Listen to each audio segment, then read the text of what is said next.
It was a phase where there was drinking involved, there was 3 packets of cigarettes a day involved. I'm not some monk who comes from the mountain. Most of us have been brought up wrong. What is the purpose of your life? Your soul wants enlightenment. Your soul craves for knowledge, for wisdom. Heaven and hell are not two destinations. Your heaven and your hell is here right now. When you cry, it's the poison that comes out.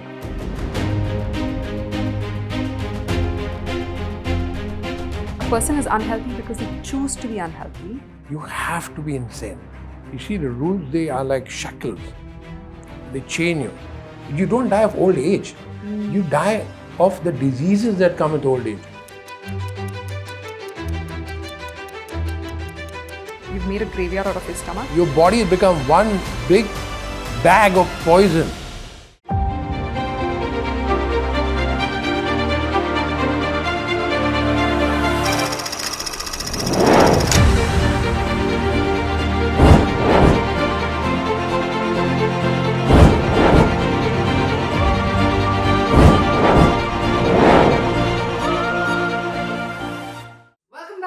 Story with Chapter.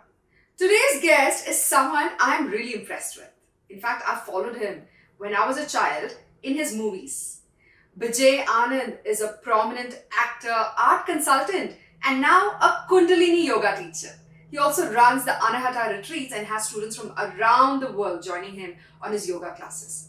Now, this gentleman went from being an actor who loved gambling, who loved his alcohol, who loved smoking, and who loved being a bad boy. How did he transform himself into becoming a Kundalini yoga teacher, where he has not just transformed his life and health, but also his students' life? He also had a prescription from his doctor for rheumatoid arthritis, where they said he'll never be able to play sports again. And today he plays tennis for almost an hour or two sometimes. How did he achieve all of that? All his health secrets. What does he think about yoga, spirituality, nutrition, gut health, mental health, emotional health, physical health? You'll learn all about this in this particular episode. Don't forget to like, comment and subscribe to our channel so we can bring more such inspiring stories and guests to you. And do follow us on Spotify for the content. Welcome to the show. Thank you for having me here, Dimple. My pleasure. Thank you. It's always such an intense conversation with you. Whenever we've sat down, we've always got into real deep conversations. And there's so much learning happening to and fro with you. For me also. So what's your journey like? You went from being an actor, and I know you played some bad boy roles. Let me tell you some of my memorable ones of watching you on screen was this movie called Pyar To Hona Hi Tha, where you played the bad boyfriend who doesn't show up for his girlfriend, for his fiancée, and then shows up when the girl becomes rich. Okay, you went to playing that role to now suddenly playing roles like a monk, an amazing spiritual father, to Sita in Siya Ke Ram. I was hooked onto that show. Now that transformation is not just a transformation of an actor. I see the person playing has also transformed in his real life, not just on the reel. So what exactly happened in your life in those 20 years? Most people, almost everybody lives one life. I have been blessed and fortunate enough to have lived almost, you can say, 10 lives in one life. So between the time when I played the bad boy roles and more than bad boy roles, I played angry roles. Wow. I had so much anger inside me, I had rage inside me. And in fact, there's a story of how I got casted for Ramayan, which Ravi Chopra was shooting. He walked into the room, and before he even sat down, he said, "Put Bijay's name down for Lakshman." And the whole room was shocked. He said, "But this is Ramayan. You cast Ram first. He's the main character." He said, and they said, "We have so many more options for Lakshman. At least let's consider them." He said, "Shut up. You'll never find a more angry human being in your life. This is the perfect Lakshman." And that's how legendary my anger was. And then the transformation that you talk about happened to me because of Kundalini Yoga. And when I finished doing, and I had quit acting for 16, 17 years. And after I finished doing Kundalini Yoga, everything about me, my life, the way I look, everything had changed. And when Nikhil Sinha called me and I went for the meeting even though I didn't want to act. When I heard the role, it was, again, because I was a teacher by that time, I thought it was a good opportunity for me to share wisdom about life, spirituality. So I took it as that, as a role. And I said yes. And Nikhil was so happy, and he told his secretary, he said, call up Star and tell them that we haven't casted an actor to play Janak. I have casted Janak himself. Now, coming to one segment that we always do, okay, at the beginning of every episode, it's called Anybody Can Cook. Okay, so you have no excuse. Yeah. Food can either create negative energy in your body or positive energy depending on how you cook it and what you cook. Yeah. So, what would you cook if you were really hungry? What's your comfort food and what's the recipe for it, if you can share that? So I have a funny story. Because when I go to my healing center, I'm staying there alone for 1 month, 2 months, and I'm all alone. And so I go to the village to buy my vegetables. I like fresh vegetables, so I'm not going to put it in the fridge. So I go every morning. So after, huh? Yeah. So after a month and a half, that vegetable guy couldn't control himself. He just literally he said, sir, मला तुम्हाला काय विचारायचं आहे? I said, I want to ask you something. I said, what? तुम्ही दुसरं काय खात नाही का? Like, you don't eat anything else. Because every day I would go out, buy 2 carrots, 1 tomato, 1 onion, 1 garlic, little ginger, and I would go home and I would take some rice, and this is only in the evening. But if I felt in the afternoon, also that. And for the full month and a half, the only thing I would have was my khichdi. How do you make it? What is your ritual to make it a signature Bijay Anand khichdi? Oh, it's just, you just have that ghee first, and you put your turmeric and whatever masalas, whatever you want, add to your taste. Yeah, and then I have, again, I have curry patta in my garden. I take those and I put it in. Then once it becomes then you put the onions, and then the onion become a little bit brown. Then you put the rice. And then after some time, it's just so easy and so beautiful, so nourishing. Gosh, that's nice. It's seasonal, it's local, it's fresh, it's connected to earth, water, fire, air, space. It's bringing you closer to nature. It's sattvic, it's freshly cooked and served with a lot of love and gratitude. The emotions that you encompass so beautifully in this conversation. Now, 20 years back, I remember you telling me the story and I was quite shocked. You literally had just a night driver to take you to parties. After my milk was delivered. After the milk was delivered. What was that lifestyle? That was a phase. Mm-hmm. You see, like I told you, I've lived 10 lives in one life. That was one of those 10 lives? That was one of those 10. And then, it was a phase where there was drinking involved. There was 3 packets of cigarettes a day involved. Yeah. There were 2 drivers in the day, which were normal drivers. Yeah. And there was one driver called Savant who used to come at 7 in the evening, and his duty was till 7 in the morning. Because almost every night I used to go out. Every night? Almost every night. And it was, I used to gamble. I had a poker room in my house. Yeah. In my room. One of my rooms was a poker room. Yeah. And that was also a phase. You see, today when I talk as a teacher and I'm giving my lecture, giving my talks, whatever I say about spirituality, about philosophy, about health, about wellness, whatever I'm saying, I have been there. I'm not some monk who comes from the mountains having the gyan of some enlightenment. I've lived that debauched life. I have lived that madness. I have lived that insanity. So when I'm seeing you do it, I know how to course correct you. Because I know what course corrected me. That's, very powerful because the youth connect with people who understand what they're feeling at that moment. So when you're talking to a youngster, I know what you're going through. You mean it. Yeah. You're not saying textbook spirituality. You mean it when you tell that youth, I know what you're going through. I know why you're addicted to alcohol or smoking or, poker or gambling or drugs. But not that you did it, but you know what that child is going through from personal experience and you know how to bring them out of that darkness. Yeah. Who helped you come out of that darkness? And you were your own teacher in the process? I was an Iyengar student and I was in Rishikesh. And I was very focused about my Iyengar, yoga, and I loved it. I really enjoyed it. And the world number one, Manuso Manos was there. And his timing was at the same time, 9 a.m. was also Gurmukh, who was teaching Kundalini yoga. Right. Now, it was a 7-day festival, right? Now, every day I would look at this gang of, 300 people from all over the world wearing white clothes, beautiful eyes, beautiful skin, and they were all luminous, shining auras, Right. and I would just look at them, And one day I couldn't control myself. I went up to one girl. I said, "Excuse me, you mind if I ask you a question?" She said, "What?" I said, "Do they audition you before they take you into Kundalini yoga?" Because you all look so perfect and beautiful. I said, "Why? What do you mean?" I said, "You all look so beautiful. Do they look at your picture and say, 'Oh, you're ugly, no, you can't do it. Oh, you're pretty, okay, you can come.'" She started laughing. She said, "Why don't you try it?" I said, "No, no, no, I have no time. 9 o'clock is why I have to do Iyengar yoga." But then curiosity is a human trait, and I'm also a victim of that. So I have an insane amount of curiosity. So on the last day, I said I have to try it. Right. So because of the gang of 300 people I used to watch every day. And so I went and I sat in the class. And Gurmukh came on the stage. He said, "Okay, everyone, put your left hand on your heart. Put your right hand up. And this is mantra." Now, I was not sad. I was not depressed. I was like this. I was in the, like normal. But as soon as I started chanting that mantra, I started crying. And then whatever else I did for the next 2 hours, I cried throughout.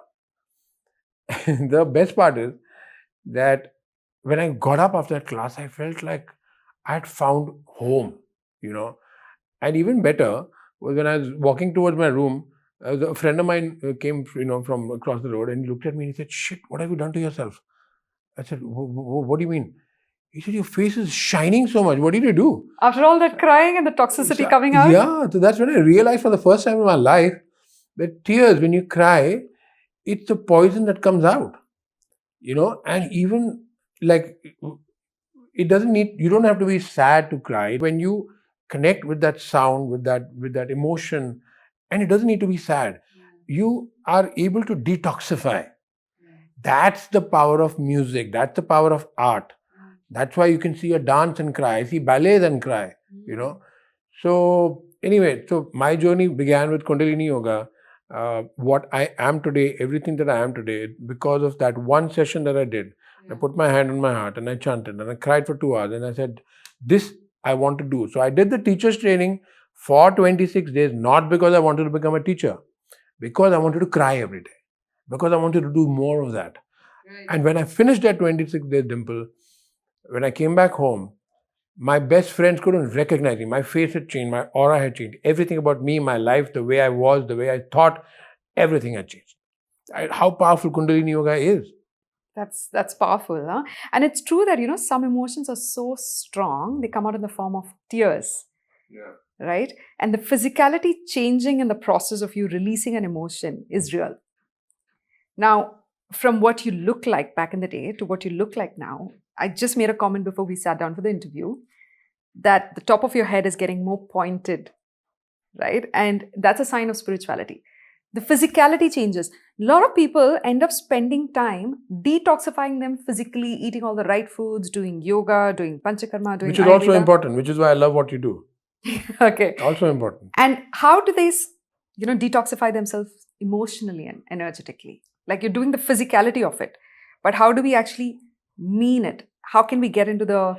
See, why I love you and what you do, your book, your podcast, your talks, why I love it so much is because genuinely I believe that there is a combination that is really powerful, which is Ayurveda and spirituality. I'm not saying my Kundalini Yoga, my spirituality, my way. No, no, no. Whatever you want. You like zikr, you do zikr. You like Sufi whirling, you do Sufi whirling. You like Kundalini Yoga, you do Kundalini. You want meditation, do whatever you want. But have something that anchors you to the ground, roots you, takes you back to Mother Nature, takes you back to understanding yourself, who you are, what you are, why you are, your life purpose. Find that. And that combination with Ayurveda. Because see, if you start now, let's say for somebody who's watching this, and they're 30 years old, 20 years old, whatever it is. Now, unfortunately, most of us have been brought up wrong. Especially when I'm traveling, I'm seeing these little 3-year-old kids in a buffet with, croissants and jam and, Garbage, literally garbage on their plate. And they are eating that. And the parents don't know better.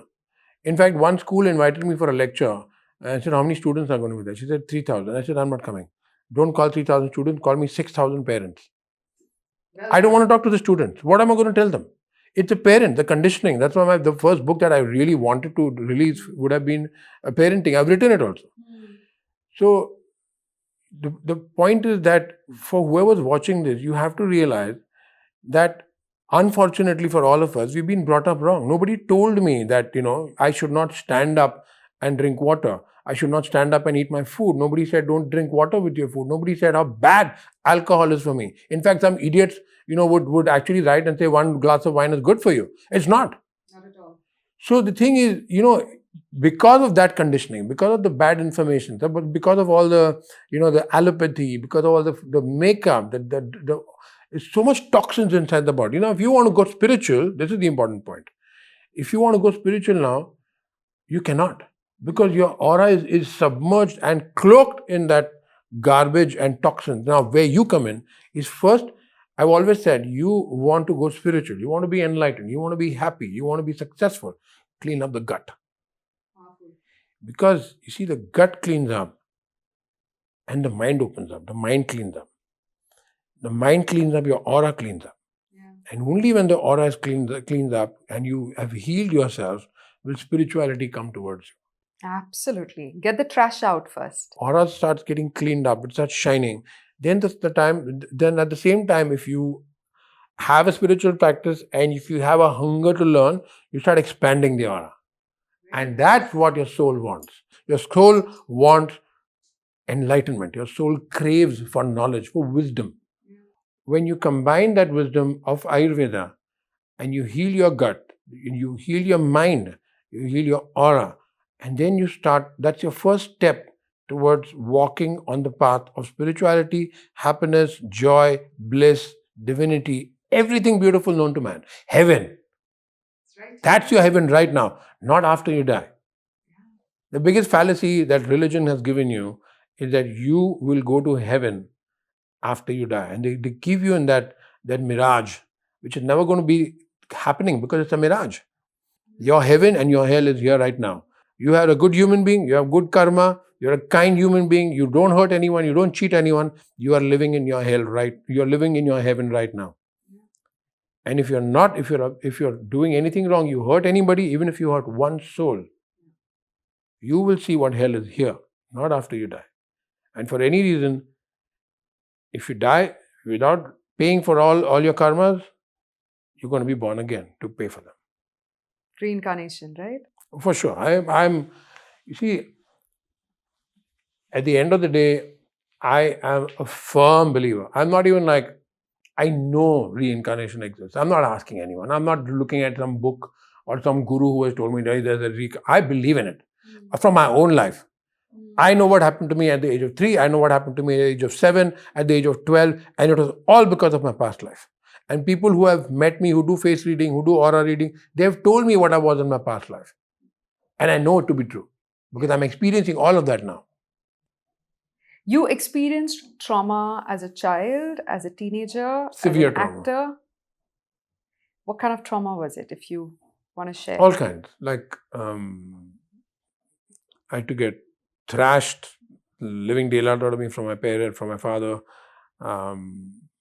Like I said, poverty, having no money, craving, even if I wanted a bottle of, there was no Coke at that time, but Thumbs Up. Like as a child, I remember, we couldn't afford it. And I would look at a Thumbs Up and I couldn't afford it, And like shoes, today I have 100 pair of shoes. Because as a child, there was one pair of shoes for the school and it would become small because I would outgrow it. My feet would hurt and the shoe would tear. We would send it to the cobbler and we would repair it again, And then, despite it being small, we had to still wear it because, we couldn't afford to buy new shoes. So when I made money, the first thing I did was attack all the designer shops, the most expensive shoes in the world I have, even now. So the thing is, we lived through all that, experienced through all that, and reached where we are. That was the journey. Yeah. And your journey is quite interesting. When you say you've lived 10 lives, I believe it, honestly. You went from poverty to not even having a pair of shoes that fit you right, to selling soaps in the train, to abundance as an actor where you could afford anything and you bought everything that there is, and then suddenly realizing that is not happiness either. Those things you buy with your money doesn't give you happiness. So there was this kid, a very famous musician. When he was a child, the teacher said, this is your assignment. What is the purpose of your life? And he said, to be happy. She said, you haven't understood the assignment. And he said, you've not understood life. And there was a young kid telling the teacher, you've not understood life if you don't know that the purpose of life is to be happy. Yeah. And that's what Buddhist monks say at the end of reaching the highest version of themselves and consciousness, they laugh. Yeah. Because heaven and hell are not two destinations. And all the religious monks who are trying to sell you a ticket to heaven are just fooling you, because heaven and hell is right here. Yeah. And you either make this life blissful or make this life hellish. So you went from hell to absolute bliss, from materialistic gains, and you realize even this is not happiness. And you dropped all of that as an actor, as a successful actor at your peak of your career, to go explore Kundalini Yoga. 16 years, I quit acting after Pyar To Nahi Tha. I mean, I refused 20 films. People thought I was mad. So I've actually written an article, a blog on my website, anahata.in is my website. I've written an article called The Spirituality of Living an Insane Life. Yeah. You see, like I said, you have to be insane.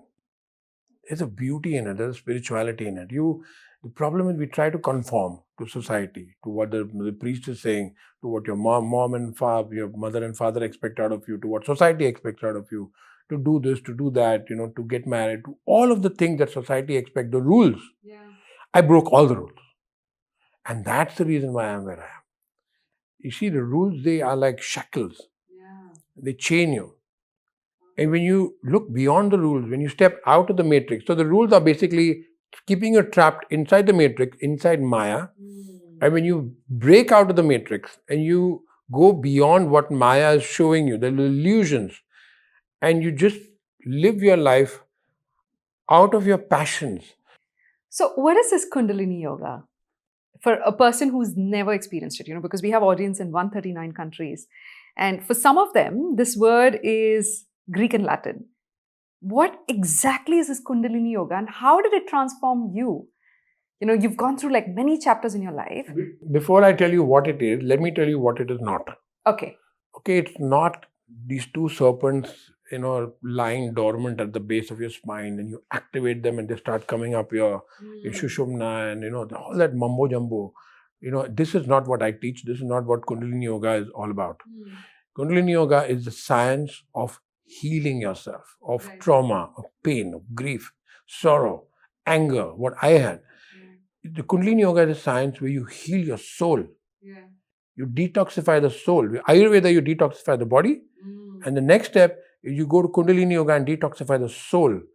When the soul is healed, and the healing, the modalities are so easy. It's not that you have to take your leg and put it behind your neck, then, take that other leg and put it behind your neck, then you have to put your hand. You don't have to do all that. Yeah. It's simple mudras, simple, chanting, kriyas, very easy, very doable. And in that process, you come to a stage and space where you really see life clearly for the first time in your life. So Kundalini Yoga, to answer your question now, is that it's a science which heals you. It could happen to, like this girl in one class, it happened to many people in just one session. Yeah. It happened to some people after 10 sessions, after 20 sessions. For me, it took 26 days. In between, there were so many revelations, so many things I saw clearly for the first time in my life. Yeah. But it's a science which is deep, which is powerful, easy to do. Yeah. It's simple, it's doable. You just need 1 hour a day. And that too not every day. Beyond a point, I don't do it now. I do it when I need it. I know when my body is asking for that soul detox, I know it. Like I can visualize you going through those 26 days as a Kundalini Yoga teacher training, candidate. All the shackles around you that the society had put, you were unlocking the shackles. And every time you were releasing it, tears were probably flowing out of your eyes because you were finally free as a human. So from the way you've transformed, and also I've seen you in person in the last 5 years, go through a physical transformation as well. Like, you have reversed diseases that doctors said was not possible. Yeah, the world's best, India's best said is not curable. Arthritis is not curable. You have to live with it. You have to live with it. And he's telling me I can't name the doctor. I mean, but he's India's number one, and the most expensive, number one, everything, all the flowering, and he says, now you can't play badminton for the rest of your life. I love badminton. He said you can't run for the rest of your life. You can't do yoga for the rest of your life. Now most people would have been shattered. Yeah. Like, I looked at him and started laughing. I said, what are you saying? I said, I'll do all this and show you. Now I play tennis for 2 hours. Look at that. And then I can go after that immediately and do gym for an hour. And I swim. I like, sometimes I spend the whole day doing all this. Yeah. And what happened to my arthritis? Where is it gone? Where is it gone? And they all say arthritis is not curable. Eczema is not curable. It's an autoimmune disease. Everything can be cured. Oh gosh, I agree with you. Everything can be cured. What is death? What is, you don't die of old age. You know that? You die of the diseases that come with old age. Now, I'm of the belief that from childhood, if right from the moment you were born, is my belief, okay, you know better. But if from the moment you're born, if you're born in an organic environment where you're connected to Mother Earth and you sleep on the ground, and when you are in that 6 inches of radioactive radiation, which is there, which the Mother Earth is nurturing you with, which is why, when you walk barefoot, it sucks out the poison and your inflammation from your body. Imagine sleeping on it for 8 hours.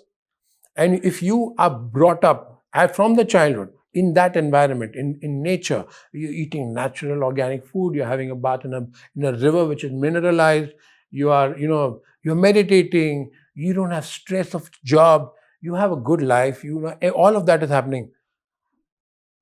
I don't see why a human being cannot live for 200 years. Which is why in the Vedas you have people who live for 300 years and 400 years. My teacher, Fa Iyengar, said that his teacher went to the forest and met somebody who was 500 years old. And they're not going to lie. Yeah. I worship my teacher. I know he's not going to lie. So the thing is, if you are living right, you don't die of old age. You die of the disease that comes with old age. So all you have to do is use Ayurveda, use the knowledge that somebody like a Dimple Jangra is generous enough to share with you.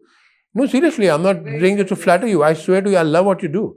If people listen to everything that you have to say and follow it, your whole life can change.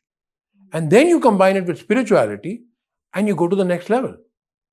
That's amazing. If you can actually take care of the vehicle, you can reach your destination way much faster. You can travel anywhere. And this is what the physical body is. Yeah. It's a vehicle that allows the soul to experience this particular world. Yeah. Right? And this is powerful, sleeping on the ground that you spoke about. It absorbs radioactive material from your body. It absorbs toxins from your body. So we lived in the jungle for about 8 days with my uncle.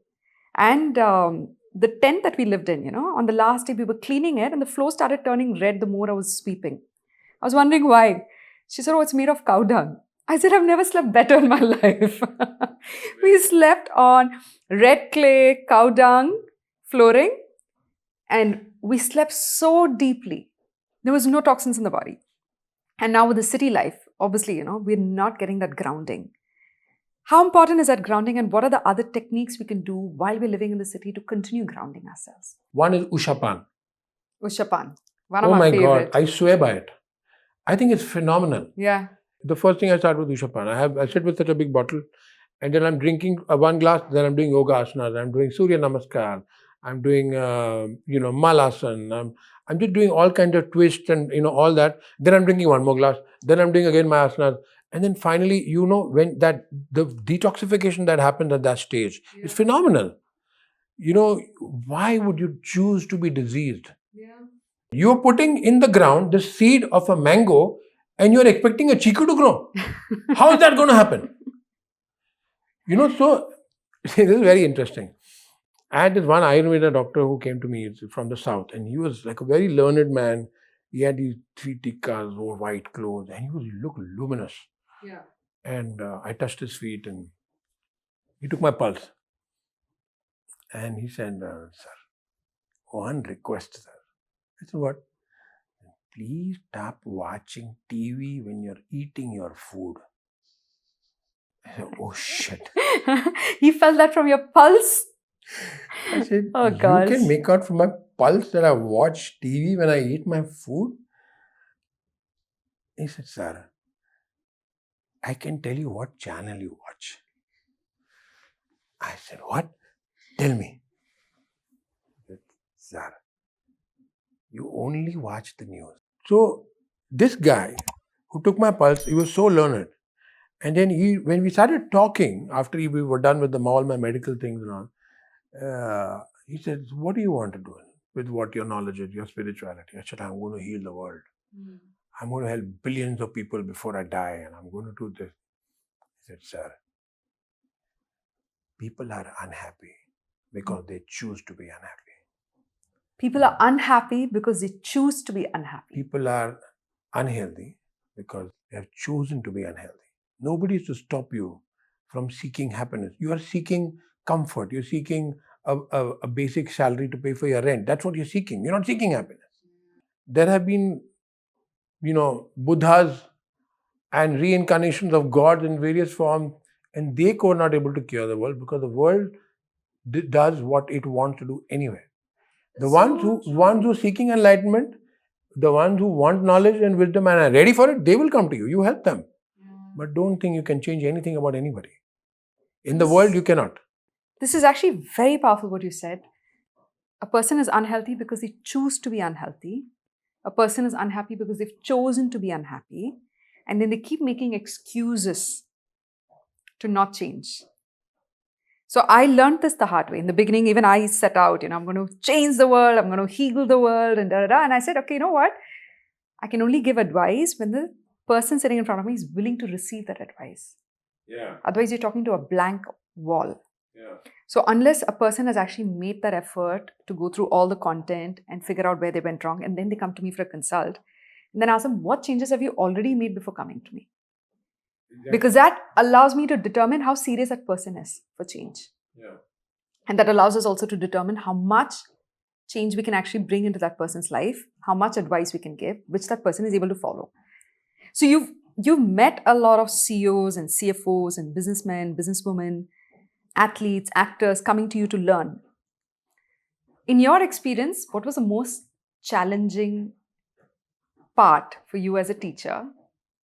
And what was like an amazing transformation that you witnessed? See, when somebody new comes to me for healing or for anything, the first point of interaction is for me to see what the level of resistance is to what I'm going to tell them, because a lot of information is not easy. A lot what I'm going to ask you to do is not going to be easy. Right. So there's this one guy who was sent to me for healing. He was really sick. And I told him that he needs to stop alcohol. He said, at least one glass do I have to have. I said, you have to stop smoking. Right now, because you're in such a bad shape, that you have to stop smoking. He said, that's one thing I can't give up. I can reduce. I can't give up. Then something else I told him. He said, no, I can't. I think I told him to wake up early. He said, no, I can't wake up early. I sleep late, so I can't wake up. I said, you're going to die in 6 months. You said that too. Oh my God, he was so angry with me. And then he went to the person who introduced us. He started screaming and shouting at her. Who have you sent me to? Who talks like that? I said, listen, this guy needed a shock treatment.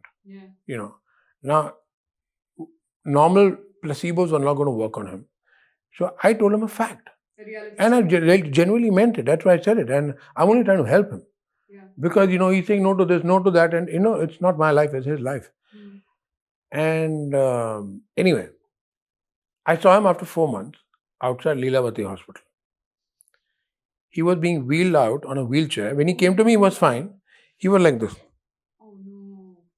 Literally, I'm not like, he was like this 4 months later. So the point is that the challenge you face is sometimes from people who think they know more than you. Everybody is half doctor. Yeah. My grandfather used to say, Neem Hakim Khatrai Jan. Everybody has half knowledge, especially in India. Which is far more dangerous. Oh, it's ridiculous. So, there's this one couple, there's one police commissioner in Bombay. He sent one couple friend. They came to me. I looked at them and they were little, like must be 55, 60 years old. And we spoke for 2, 3, 4 minutes. I said, you know what, I can't help you. And they're like, what? So anyway, my friend called me. So what the hell, yeah? The VIPs and this. I said they were not going to listen to what I was going to tell them. I knew it. I know the resistance level. So they said, no, they were really desperate. They heard about you. They told me, they called me up for an introduction. And so luckily they were not staying far away. I said, send them again. I'll show it to you. They came, husband, wife. It is funny. So they both sat in front of me. So, we'll do, sir. We'll do whatever you tell us to do. I said, you don't have lubrication in your body. You need a lot of ghee. But sir, with ghee, we become fat now. Yeah. It's very bad for cholesterol. These mental blocks that people come So I with. said, anyway, in my mind, I'm ticking mark. I knew all the resistance levels I was going to face. Then I told the man, I said, you have to stop drinking. He said, how do you know I'm drink? I said, yeah, I know you drink and you have to stop drinking. He's saying, sir, I really enjoy, sir. One small, the doctor said it was good for you. One small. I tick mark number 2 because I had to tell my friend, the police commissioner, I have to tell him what all, happened. And then I told the wife, I said, you can't sleep at 2 o'clock and 3 o'clock. She said, how do you know I sleep at 2 o'clock, 3 o'clock? I said, that doesn't matter. You have to sleep at 9:30, 10 for you especially, because you need more detoxification than normal people because you already should. Sir, that's the only time I get to watch TV. Yeah, lots of people say that. So, like this, there were so many, so then I called up my friend. I said, they said no to this, they said no to this, they said no to this, they said no to this. I knew I was not going to help them. I didn't want to waste my time. I didn't want to waste their time. That's why I told go the first time. Now, because you send them back, now I want you to know. Yeah. Ask them if they're going to have ghee, stop alcohol, stop this. They all said no for all of that. I can't help them. They're bound to suffer. It's funny when people ask you for advice, like, you're on the other side as a health coach or as a yoga teacher. They ask you for advice, and every time you give an advice, they're pushing you back, saying no to this, no to this, no to that. I say this to clients and patients, you're shutting all the doors. I don't know how to rescue you. Yeah.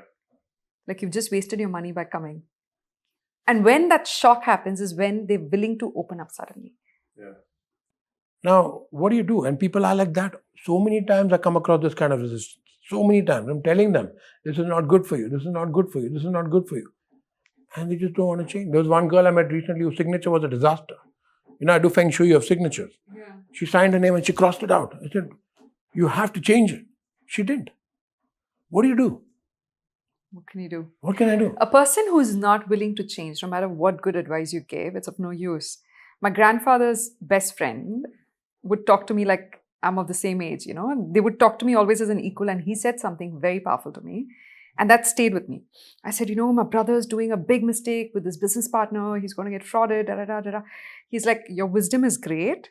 Your intuition is great, but nobody needs it right now. I said, what do you mean? He's like, when you give advice before time, that will turn out to be an ill-fated advice. So they say, don't give advice before time. Give advice only when that person in front of you is ready to listen to you.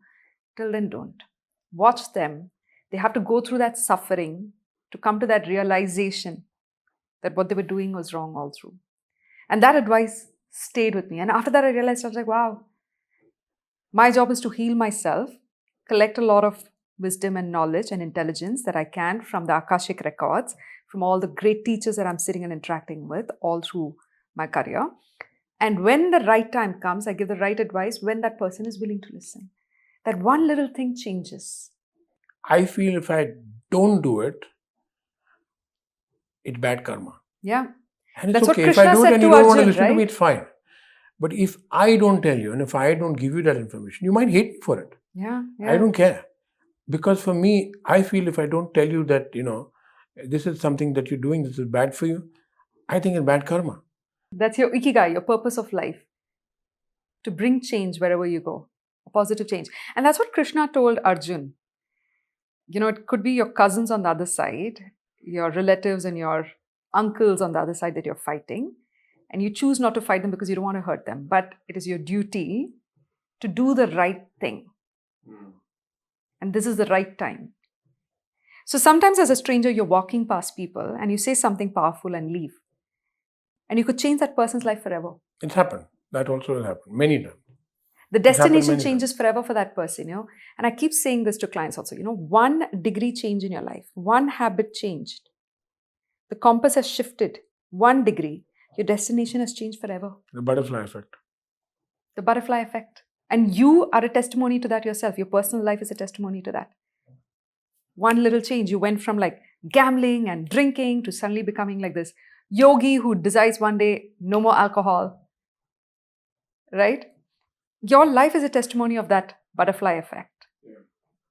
Now, if you had to share some secrets with our audience, what are the top 3 foods that impacts or negatively impedes your spiritual growth that you should never put in your gut? You know, when I'm traveling so much, the one thing I'm really amazed by is how much meat people eat. Whenever I used to have that, without fail, I used to have the worst nightmares you can imagine. Gosh, I'm so glad you're bringing it up. It came to a stage where I had to stop because I said, I'm going to eat it and I'm going to die in the night. The dreams, the nightmares that I get, literally I feel I'm going to die in those nightmares. Now imagine, now let's say now, because we are talking about starting with meat, let's say it's a poison. Now you say, but I don't get nightmares. I have it every day because you're already so toxic.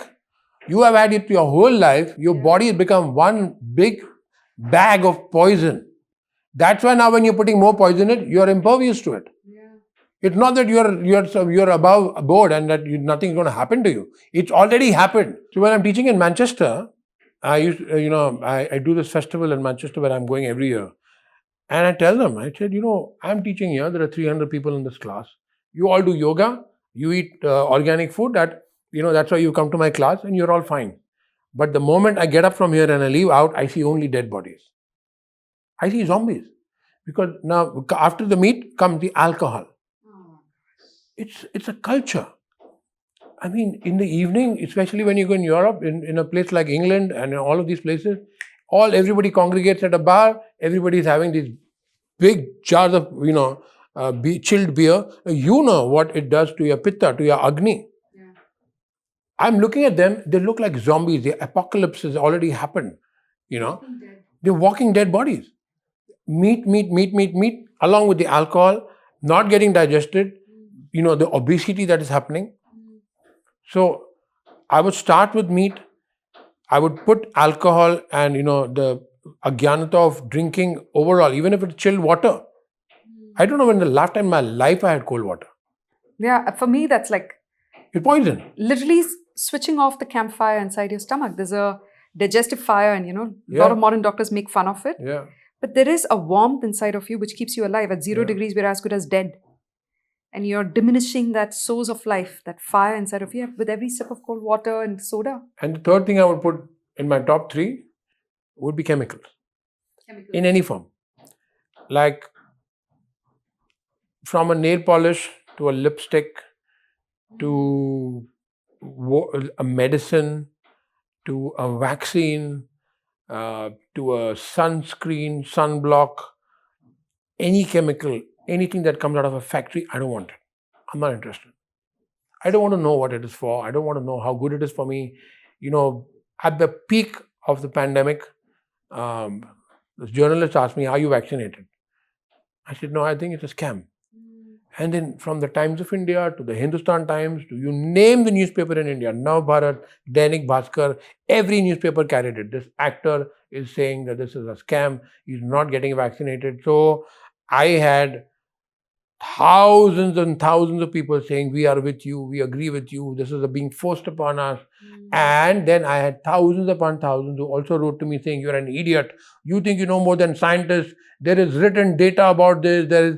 Now, all of those people who abused me at that stage, almost all of them are writing to me on Instagram, on Facebook, on Twitter, and they're saying, please, I beg you, tell me with your knowledge, how can I flush it out of my system? How do I take the vaccine out of my system? Because I'm suffering right now. So the third thing, I would say, one of the 3 things, I'm not prioritizing them because chemicals are, you can say number 1 also.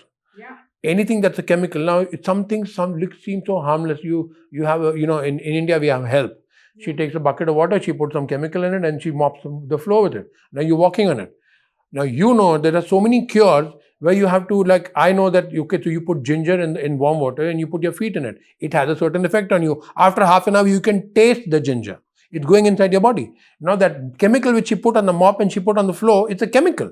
Now you're walking on it. It's gone inside the body. It's coming to you from this side, from that side. You can't help the electromagnetic radiation from the cell phone towers. You can't help that. You can't help a lot of things.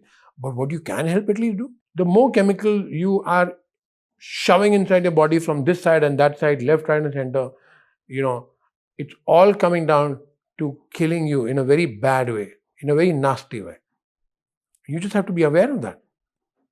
I'm so glad that you gave this powerful answer. First of all, meat. My Swiss friend said something, and I said, why are you always sick? Why is your tummy always upset?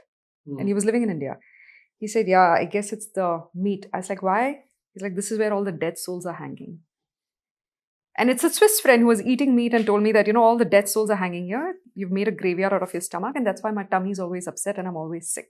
Yeah. And it was very powerful the way he realized it and he was able to say it. Yeah. Right? So I'm glad you said this thing about meat. If you're going to put cortisol on your plate, you're going to have nightmares. That animal gets cancer, blood pressure, diabetes, mental health issues, hormonal health issues, despair and sadness when they're separated from the kith and kin. And you're consuming all of that disease and that emotion on your plate. Where does the disease go when you consume the meat? Can you separate the disease from the meat? No. I'm glad you said that. Second, alcohol. Clients would say, can I just have one glass once in a month, once in a week with this diet? And I was like, up to you. You want to drink one glass of poison or 2 glasses of poison? Do what you want. After that, they never asked that question. Whether it's 1 drop of poison or a glass of poison, a poison is poison. You can't drink poison and then ask the doctor of medicine to pull that poison out of your system. And the third thing, vaccine. So glad you're saying it out loud. Everybody who was pro-vaccine in 2020 is now recording the number of sudden deaths they have witnessed of healthy people dropping dead in the middle of a workout from a cardiac arrest or suddenly triggering strange autoimmune diseases that they never knew they had post the vaccine. I'm glad you brought that up as well. So it's meat, it's alcohol, it's vaccine, and all the chemicals in our skincare and home care products that we're using on a daily basis.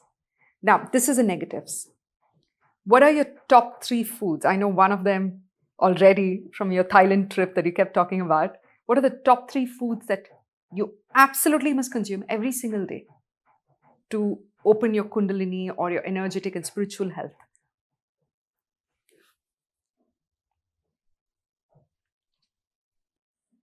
People don't understand how important a role water plays in your life. And a lot of people realize that and then take it the wrong way and overconsume water. And what my teacher taught me was that 1 drop more than necessary is poison. That 1 drop extra is poison. 1 drop less than how thirsty you are is also poison.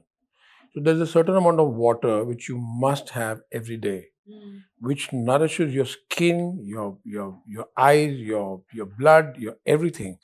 And it's so underrated because it's free. And these fancy things like moringa and all where you have to pay and everybody's running. Well, what about water? How much water are you having? So I would say number 1 on my list is water. And number 2 would be fruits. I love fruits. And like my favorite thing to have would be like have the whole day would be fruits. And then, of course, after that, on other parts would be really good vegetables. And the problem with some people in India when they cook their vegetables is that you actually have to ask when it's on your plate what vegetable it is. Beyond recognition, it has been cooked beyond recognition. In my house, the way my food is made, it's as if you just took that vegetable, cut it, and put it on my plate. Yeah. It just steamed a bit. I can taste that doodhi. I can taste the karela. I can taste the bindi. And that's how I tell people that you have to know what you are eating. Just eat mindfully. It's nourishing you. It's your God. The Mexicans have a word for the human body. It's very interesting. Yeah.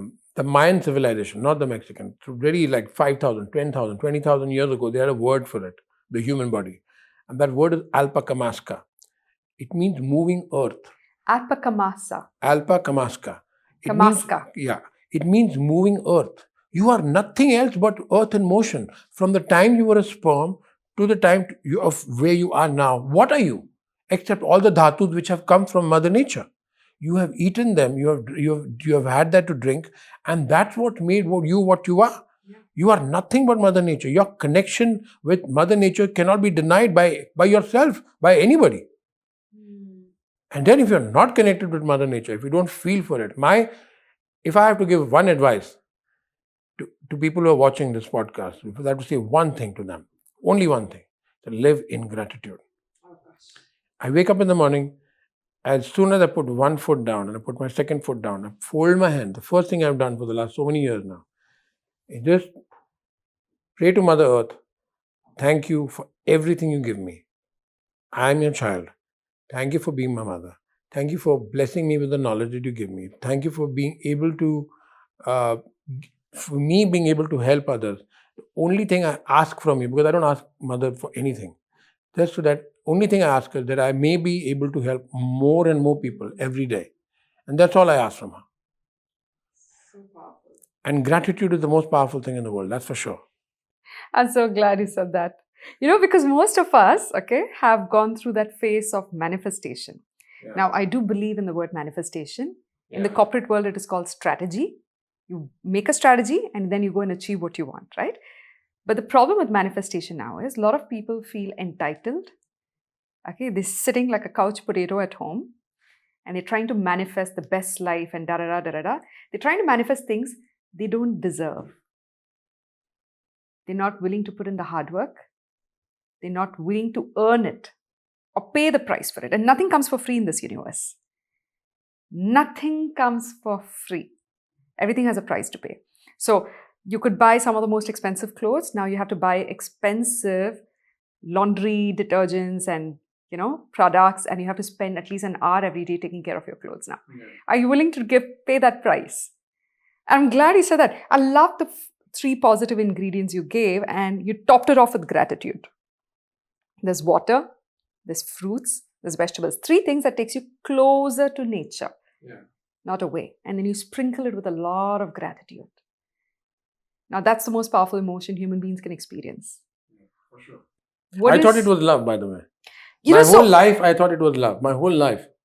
And then 2 or 3 years ago, it just hit me one day. It just sometimes it's like the thunderbolts just hit you. Yeah. And then shit, it's not love. It's gratitude. Love is good. Yeah. Love is one of the stages I classified enlightenment in 4 stages. And love is the first stage. Yeah. But gratitude is so important. It's like, it's much higher as a healing mechanism. It's a healing emotion. Gratitude is a very healing emotion. Yeah. It's an empowering emotion. At the end of the day, when you realize you're one consciousness, and the God you're seeking is not outside of you, it's within you, within all of us, and you recognize the God in each and every one of us, that's when, with your moment of enlightenment, your eureka moment. Powerful. So love is something that the whole movie industry has been patronizing, glamorizing, making us believe that this is what you need to seek. And a lot of youth spend the best years of their life trying to find that love in other people, trying to feel... I'm sorry, I have to interrupt you on that. Yeah. They destroy you with that. I'm so glad you said it. Because I wanted to soft quote it, but I'm glad you're saying it. The movie industry paints a picture of romance. Yeah. In terms of that fire in the heart, suffering, that whole, you see each other and these fireworks, and there's this passion, and believe me, the critical ingredient of a great relationship is friendship, trust, and space. Okay, when you are best friends with your spouse, my wife, for you, your husband, when you are best friends, you like traveling together, you like talking to each other. When you are best friends, when you trust each other, and when you give space to each other, you find me a better relationship. Every marriage that has lasted 90 years and 100 years, and at the age of 100, you're holding each other and you're looking at your Instagram photo and thinking, look at that couple. These are the people who lived with these 3 principles, not what they show in movies. Oh, they saw each other and they had this fiery romance, and that romance happens, but it also fizzles out. Don't try to own your spouse. Let them be. Friendship, trust, love. Don't try to own your spouse. It's always like top 3 with a sprinkle of something amazing on the top with you. I'm so glad you're saying these things, because a lot of youth, a lot of youngsters are spending away their youth chasing the things that don't matter after a few years. The best form of love is self-love. Oh, And gratitude is actually an expression of self-love. yeah. If you love yourself, you're expressing gratitude to everything that made you. And I hate it when people say, like, I want to hear your opinion. I'm a self-made man. I'm a self-made woman. Mhm. What do you say to people who say that? I'm self-made. I created this whole thing on my own. See, when they're saying it, it depends on why they're saying it. If they're saying it with a sense of pride and ego, I mean, what do you say to somebody like that? Because the one thing that my grandfather taught me was in Punjabi, I'll say it and then I'll translate it for you. He used to say that am the ped which am aande na the ped chuk janda hai. Which means that when the most beautiful fruit in the world is the mango, and when the tree bears fruit, it doesn't become proud of the fact that he's about to give you this fruit. It becomes humble, it bends. So the more success you have, the more you need to be humble for the grace, for the fact that you're so blessed. So the more fruit that you are collecting, the more abundance you are getting, the more humble you have to be. And the more you have to see at every human being as a human being, not as an employee, not as somebody who's below you, not as somebody who's serving you. The very clear instruction to my daughter on her choice of boyfriend: look at the way he treats people below him. Look at the way he speaks to his driver. Look at the way he speaks to the waiter who's serving him food. Look at the way he speaks to the doorman who opened the door with him. Then judge him. Choose that guy who treats everybody with respect. You'll never go wrong. So, such wise advice to your own daughter. Because I know she's like the apple of your eye and she's the only child, but you're also a best friend to her and you're giving Oh, her yeah. all the advice that she would have otherwise got from her siblings or her best friends, but she's getting it from her father. And she's also learning in the process of watching you transform. As you go through transformation, you said you're not the same person that you were a month ago. And your daughter's witnessing that, right? What is her reaction to you when she sees you go through these transformations? Does she notice it? Because children are very sharp and very witty. They have no filter. And they also have best critiques. Oh, yes. Powerful. So when she puts makeup, and I said, why? This is skin shine. This need. I said, put coconut oil on your face. It will also shine. I said, why won't you listen to me? I said, people pay me to talk and listen. People pay you for this? People pay you for this. Sometimes I want to strangle her. They say the wisest things, huh? Those Oh. little She is wisecracks that we have an around old us. soul. She's a very, very old soul. So I've always said that of all the good karmas I did in my life, God said, I will give you only one thing. And in all of the good karmas, he said, what? He gave me Sonali. I said, I'm happy. I'm done. This is the best thing you could have given me, my wife. And all the reward put together, consolidated, one thing, my wife. Sure. Then suddenly God was in a good mood. One day he said, I'll give you one more bonus. Along with that, now I take this beautiful child also. Oh God, I'm so happy to hear that. Children are blessed souls, and I think come into our life to teach us a lesson. Yeah. They come into our life because they're the purest form of God on earth. They are uncorrupted. They have no biases. They have no hate and racism and greed and envy and jealousy in them, and they're born. Until the point the parents corrupt them. We project our negative emotions on our children. 100%. So it's not the child that's toxic, it's the parent that's toxic. Yeah. Unless there's an exception to that.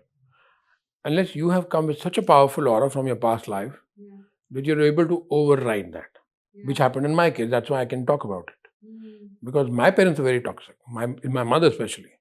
Really? Actually, I'm saying it on an open platform, but I have to say the most toxic human being I know on my planet, I won't be exaggerating. Maybe Trump would be number one. Trump would be number one. Yeah. But if I have to The elections name is round somebody the in the corner. right top 3, my mother would be one of them. But then look at me.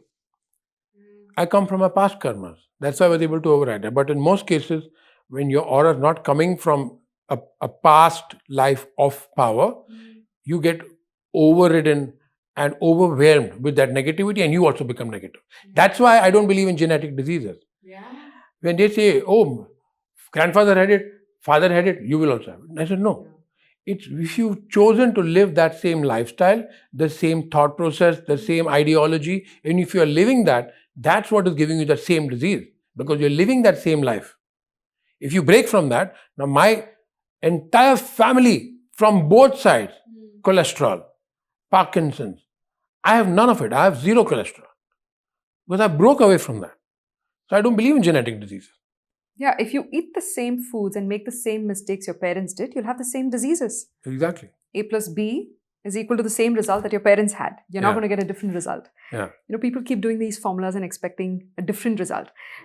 You touched upon your childhood, and you also said you got trashed as a child a lot of times, and you went through a lot of poverty and all of it. And you chose to transform your life. You chose to take the control of your life and not let the society decide what you become. Whether you become a driver or a corporate worker or an actor, you chose all your roles. In this current life, saying this is your 10th life, have you been able to forgive your parents? Where does your relationship stand now with your parents? I wouldn't be here if I had not forgiven them. Yeah. The one thing that has the power to incinerate you, to disintegrate you, is your rage and your lack of ability to forgive. There is nobody on the planet who I have not forgiven. In fact, I thank them. In a lot of Guru Purnimas, in a lot of the Teachers' Day, you will see my post on my social media saying, thank you to all the people who have hurt me, stabbed me in the back, cheated me, because they are my best teachers. I am where I am because of that. They were the fulcrum. But every time I got stabbed, every time I rose higher and rose bigger. The wound is the place from where the light enters you. Rumi. The wound is where the light enters.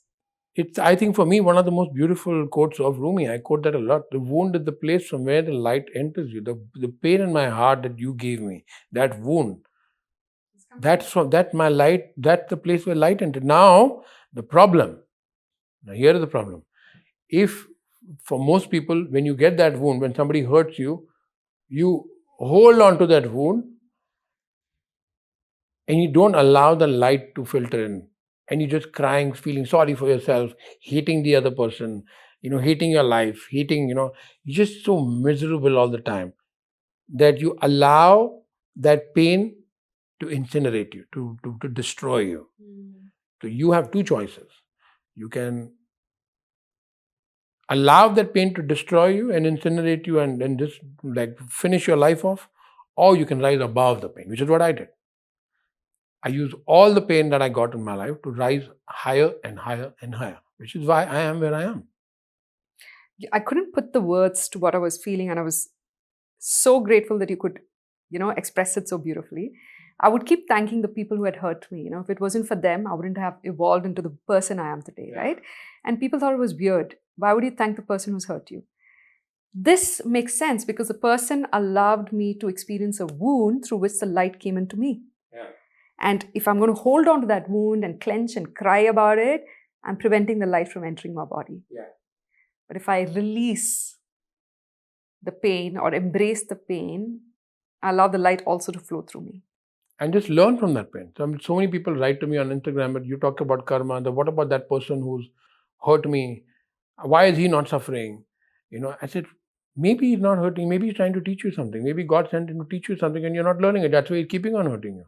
You see, you have to understand that there is a very mysterious way of the way life functions. It's not black and white. It's not straightforward. Okay, every situation, every drama, every movie, everything that is happening has a very deep and powerful agenda to it. What am I supposed to do? Now you'll say, oh, okay, now if that is the case, it's mysterious, it's this. What do I do? Surrender.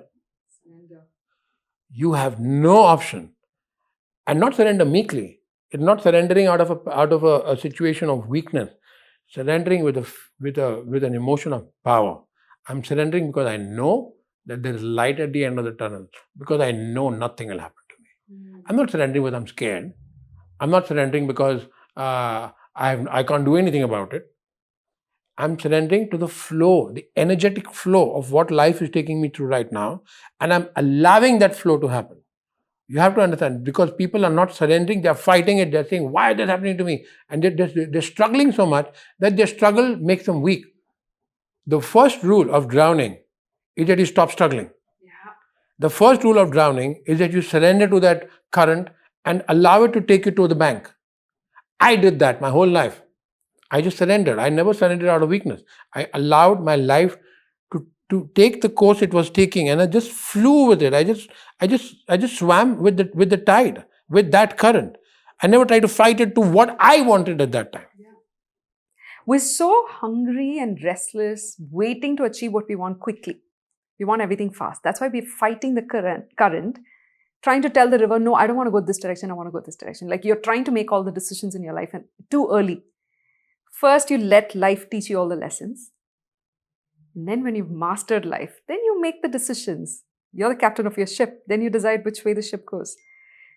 We've covered so many aspects and so much ground, right from what is true love, what is companionship, what is relationship, what is gratitude, how to surrender to pain, embrace it and learn from it, and finding out when is the right time to do what is the right thing for you. Now, we do have a couple of questions, that we had set aside for you. It's a segment called Instant Wellness, where we ask you questions.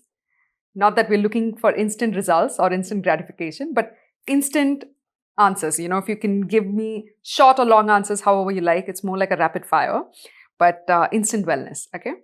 Now, question 1 is yoga practice or going to the gym? Going to the gym. Going to the gym. So that is the instant answer. But for me, if I have to say, initially get the body ready for the gym by getting the body healed and cleaned up. But Yeah. this is what yoga can do. Mm-hmm. But I'm a firm believer in the gym. I go to the gym at least 4 days a week. Yeah. Lovely. I have to go to the gym because you see, everything in your body gets old except Yeah. your muscles. Mm. Your muscles can get younger. You can become stronger and stronger and stronger. So if you keep that muscle tight, Mm-hmm. if you keep that muscle working, you can be strong for as long as you want. Nice. I'm glad we brought that up. Now, what are the best tools for mental clarity? Any techniques or ritual that you practice? Meditation and fasting. Fasting is very powerful. So Fasting meditation is- plus fasting. We didn't talk about it, but I think fasting is one of the most beautiful things in life. Yeah. In life, especially the Ekadashi fast. For those people who are watching this who understand the meaning of Ekadashi and the Ekadashi fast, it's a challenge. The people who do Ekadashi fast the right way, they'll never, ever get cancer. It's a full moon night fasting, right? Why do we fast on a full moon night? What is the connection or relationship that the human body has with the moon? Oh, the moon is insanely connected, deeply connected with your body, because your body is what, 70% water? You know the ratio better. Yeah. It's water anyway. And then you see in a full moon what happened to the tide. It's something that happened to the water, right? The same way your body is reacting to the moon. And at that time when you're having rice, you're having wheat, you're having non-vegetarian food, you're having alcohol, you're destroying your body. True. And if you abstain for those not 24 hours, by the way, it's almost 36 hours. And you're allowed to have fruits, you're allowed to have, whatever constitute. But ideally, of course, you do fast. You don't have anything, ideally. But let's say you can't control that. You have your fruits. Mm-hmm. Okay, you have your, I have the yam, the whatever you call it, suran or whatever the fasting foods are allowed. Yeah.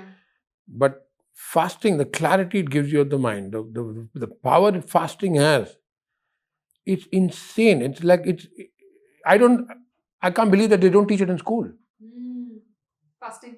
Yeah, because you look at all animals, they fast. Like I have a dog, and I know that sometimes for 2 days he refuses to eat. And the second thing that animals do, which we must learn from, is the sun. We didn't talk about that either. It's like when I'm traveling, especially the first thing, the first 1 hour, I just go up on the terrace or on the beach, and I just cook myself for 1 hour. The sun is so important. Yeah.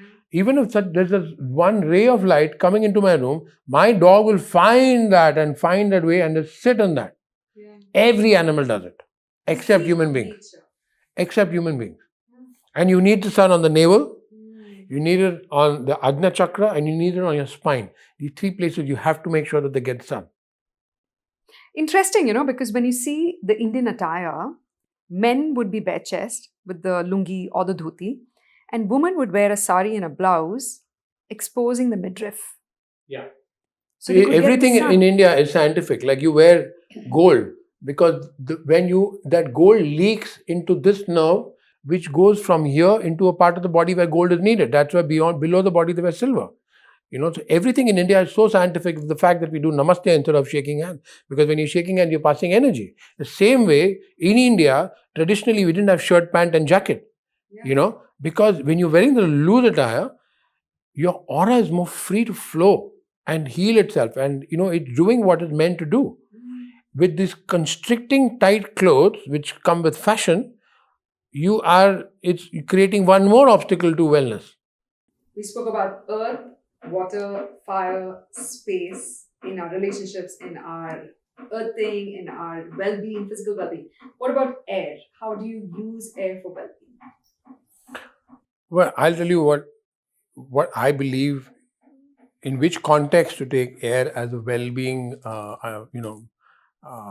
modality. I would say for me, what helped me the most was to understand air in the form of vata and what it does to your body from the Ayurveda perspective. Because I realized that all the diseases I was suffering from were related to vata. Ah. So when I understood that Arthritis, gout. arthritis, eczema, eczema is a combination of vata and pitta, Yeah. and my memory issues, my bloating. So for me, it's personal, like how air and vata has like literally made me suffer for a major part of my life. And then understanding that and converting my, vata from being harmful for me to being useful for me. Right. Now I use my vata part of my life for constructive purposes like traveling, being more energetic, and I'm eating the way where I should be eating with somebody who has vata dosha, for example. That's how I heal my arthritis. That's how I heal my eczema. Very nice. And what are the best yoga practices for the youth that you would recommend? You see, the problem with youth is that they think of yoga as you have to do it every day. You have to do 1 hour every day, 2 hours every day. Fact is that yes, you have to do it every day, but you don't have to do it every day. Even if you were just doing it for 20 minutes and 15 minutes every day, and you're doing basic stretches, basic Surya Namaskar, Ushapan, Malasan, some basic things if you did, you'll be fine. Yeah. And it's better than not doing anything anyway. Absolutely. Ushapan is beautiful. It's just drinking a lot of water in the morning. Yeah. And Malasan is probably one of the best, squatting. And that's what I do, when I'm tending to my plants, I squat, I sit down, I play with the mud, my bacteria is exchanging. It's an amazing practice. What about chakras and healing? Which chakras should we activate to release negative energy from our body? All of them. All of them. How can you have one diamond chakra? All the It's like chakras. there's a car, and there's so many aspects to a car. There's a brake, there's a clutch, there's the ignition. If one fails, the car stops. If your chakras, if there's one goes out of whack, it could be anyone. So how can we activate all our chakras? Kundalini yoga. Kundalini yoga. Well, I have no other answer, because that's the only thing that I did that opened up my chakras, opened up my life, and I don't know what else to offer. I mean, what else can I tell you? I empathize with all the teachers who say it changed my life. I feel it now. It's not sympathy or empathy. It's more like I feel your love and gratitude for that practice. Yeah. That changed your life. Right? I'm so glad. With this, we regret to say that we're coming to an end to this conversation, because we could go on talking. We'll have more. Yeah, we're going to have plenty more. For those of you who stayed till this very end, this conversation is a sum of everything that you need to listen to raise your vibrations, to improve the quality of your life, physically, mentally, emotionally, your energetic life, your spiritual life. Doesn't matter what yoga practice you do, this is one of the yoga forms that's really changed his life and could change yours too. So I would urge you to go back to this interview and listen to it a few more times, because you will never know which one question, one answer could unlock something inside of you and change, transform, and completely, revamp you into the highest version of yourself. Thank you so much, Bijay, for being so generous in sharing all your wisdom and your experience, your intelligence and your knowledge. I'm so grateful to you for your time. Guys, definitely put in the comment section what you learned from this conversation and what you look forward to hearing more from Bijay ji and from other guests, and we'd love to bring them on the show. So until my next episode, here's wishing you all abundance of health, wealth, compassion, passion in everything you do, and most importantly, the ability to forgive others, because when you forgive others, you release negative energy and thus the diseases that come from it. So here's to healthy living and a healthy you.